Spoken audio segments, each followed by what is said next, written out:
వీర తెలంగాణ రైతాంగ సాయుధ పోరాట యోధుడు కామ్రేడ్ భీమ్రెడ్డి నరసింహారెడ్డి ఆదర్శాలు త్యాగాలు నేటి తరానికి ఎంతో స్ఫూర్తిదాయకమని ఎంసీపీఐయు వరంగల్ జిల్లా కార్యదర్శి పెద్దార రమేష్ అన్నారు. ఈరోజు అమరజీవి కామ్రేడ్ భీమ్రెడ్డి నరసింహారెడ్డి 17వ వర్ధంతి సందర్భంగా నర్సంపేటలోని ఓంకార్ భవన్లో ఆయన చిత్రపటానికి పూలమాల వేసి ఘనంగా నివాళులర్పించారు. ఈ సందర్భంగా పార్టీ డివిజన్ కార్యదర్శి మహమ్మద్ రాజా సాహెబ్ అధ్యక్షత జరిగిన సమావేశంలో జిల్లా కార్యదర్శి పెద్దార రమేష్ మాట్లాడుతూ సాయుధ పోరాట సమయంలో మొదట ఆయుధం చేపట్టి విరమణ సమయంలో చివరికి ఆయుధం వదిలిన నేత కామ్రేడ్ బిఎన్ గారని, ఉమ్మడి కమ్యూనిస్టు ఉద్యమంలో గాని సిపిఎం పార్టీలో గాని ప్రజల కోసం ప్రజా ఉద్యమాలు నిర్మిస్తూ అనేక ప్రజా విజయాలు ప్రజలకు సాధించి పెట్టిన కామ్రేడ్ బిఎన్ రెడ్డి గారు 2 సార్లు ఎమ్మెల్యేగా 3 సార్లు ఎంపీగా గెలుపొందిన తీరు చట్టసభల్లో పీడిత ప్రజా పక్షాన జరిపిన పోరాటం నేటి తరానికి ఆదర్శమని అన్నారు. ఈ కార్యక్రమంలో పార్టీ రాష్ట్ర నాయకులు కన్నం వెంకన్నతో పాటు బాబురావు, డివిజన్ కార్యదర్శి మహమ్మద్ రాజా సాహెబ్, పట్టణ నాయకులు నర్సయ్య, రతన్, శివ, ప్రసాద్ తదితరులు పాల్గొన్నారు.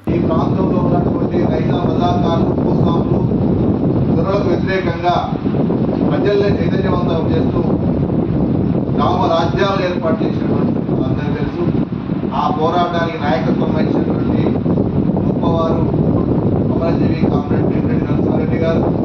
భీమ్రెడ్డి గారు నరసింహారెడ్డి గారు అని చెప్పేసి అంటే తరతరాల తెలంగాణ రైతాంగ సాయుధ పోరాట వారసత్వం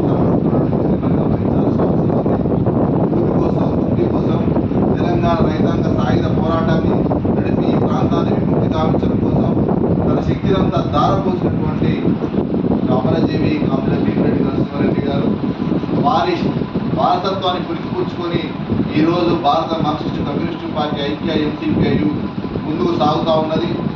సామాజిక పోరాటాలను, వర్గ పోరాటాలను కలగలిపి ఐక్యంగా నిర్వహించాలని చెప్పేసి వారి ఆశయ స్ఫూర్తితోటి ముందుకు సాగుతున్నది. ఈరోజు కొంతమంది భీమిరెడ్డి నరసింహారెడ్డి గారిని బియ్యంగా వర్ణిస్తూ ఈరోజు వారిని గుర్తు చేసుకుంటా ఉన్నారు. కానీ వారి ఆశయానికి తూట్లు పొడిచే విధంగా వివరించిన స్థితిని కూడా మనం గమనించాల్సిన అవసరం ఉంది. అందుకోసమే భీమిరెడ్డి నరసింహారెడ్డి గారు ఈ దేశంలో విప్లవం రావాలంటే వర్గ సామాజిక పోరాటాన్ని ముందుకు తీసుకెళ్లాలని చెప్పేసి అంటే అమరజీవి అసెంబ్లీ టైగర్ మధ్యకాల ఓంకార్ గారి అడుగు జాడల్లో నడవాలి. అందుకోసం ఎంసీపీఐయును ముందుకు తీసుకెళ్లాలని చెప్పేసి భావించి ఈ పార్టీని ముందుకు తీసుకెళ్లే ప్రక్రియలో తన అమరత్వాన్ని పొందినటువంటి పరిస్థితి ఉంది. అందుకోసం ఏంటంటే పార్టీ కార్యకర్తలు, ప్రజలు, శ్రేయోభిలాషులు అంతా కూడా ఆలోచించాల్సిన అవసరం ఉంది. బిఎన్ గారి ఆశయ సాధన అని చెప్పేసి అంటే సమాజాన్ని విముక్తి గావించడం, బిఎన్ గారి ఆశయ సాధన అని చెప్పేసి అంటే సమాజంలో దోపిడీకి వ్యతిరేకంగా, సామాజిక అణచివేత వ్యతిరేకంగా పోరాటం చేయడం, ఆ రకంగా వారి ఆశయాలకు అనుగుణంగా ముందుకు సాగాలని, అందుకోసం మేమంతా కూడా కృషి చేస్తామని చెప్పేసి వారి 17వ వర్ధంతి సందర్భంగా ప్రతిజ్ఞ చేయడం జరుగుతాం. ఈ కార్యక్రమంలో పార్టీ రాష్ట్ర నాయకులు మరిన్ని అప్డేట్స్ కోసం మా ఛానల్ని సబ్స్క్రైబ్ చేయండి.